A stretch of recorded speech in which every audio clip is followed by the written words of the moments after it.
Hey y'all, welcome back. Today I am going to make squash casserole. Yes, you heard that right. And it's kind of, my grandma called it country squash casserole.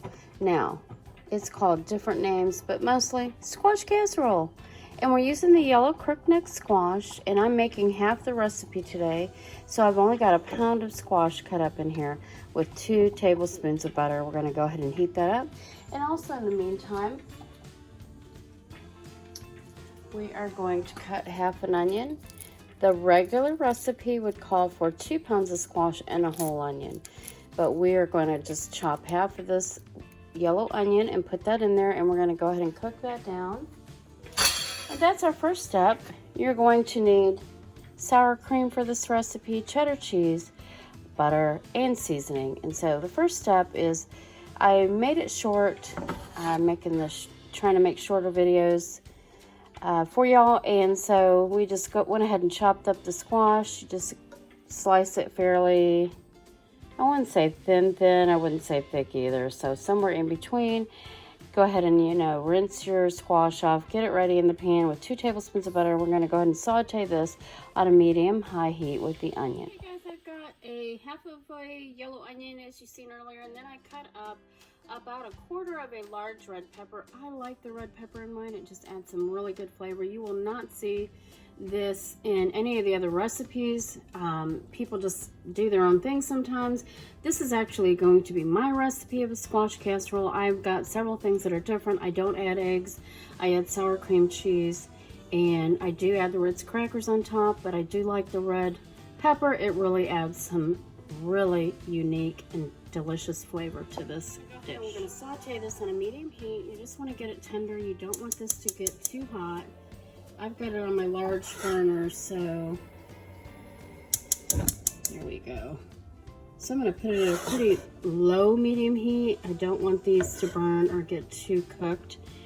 I want them to be just tender and just about to be completely finished. And then we're going to add them into the casserole with the sour cream and the cheese. And then we're going to top it with some butter and Ritz crackers. Hey guys, you need to be careful when you're cooking your squash. You see this brown piece? You do not want it to get that cooked. So you just have to continually stir.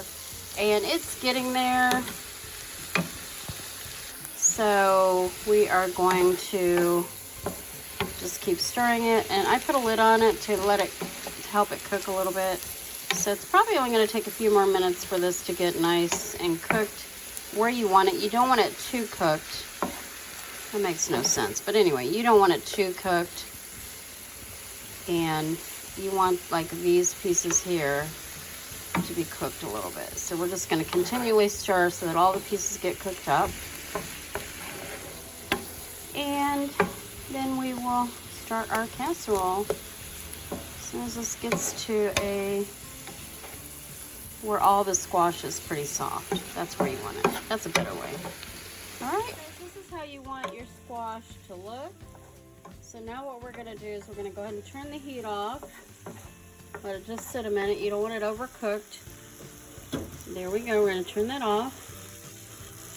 And then I'm going to go ahead and grab a pan. And this, since I'm not making a full recipe, I'm doing like half a recipe.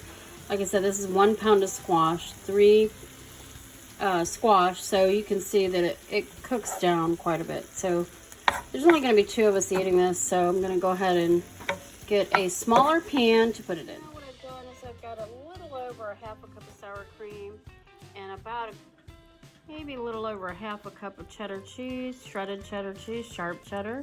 I'm going to go ahead and mix this all together. And I've got the squash is hot, so this is going to melt right in.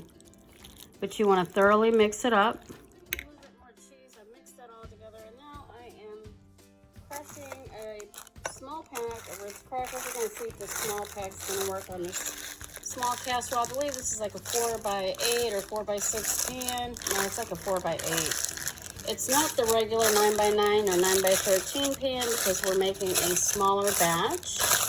And then I'm going to go ahead and crush up these Ritz crackers and put those on top. Then we're going to put some melted butter over top of that. I don't know if this is going to be enough yet, so we may end up using 2 of these. These are the small packs, the fresh stack packs. the Ritz, okay? That's what you're gonna use. Looks like one of these little fresh stacks is just gonna be plenty. And I'm gonna go ahead and add some pepper to this and some Tony Chachere's on top for added flavor. We're gonna also add half a stick of butter melted on top of these cracker crumbs.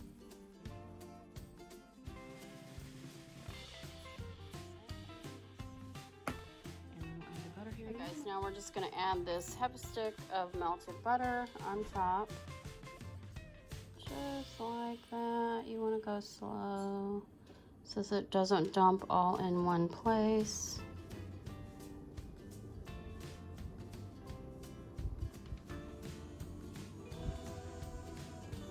Ooh, that looks like a lot, but it's gonna be so good, y'all.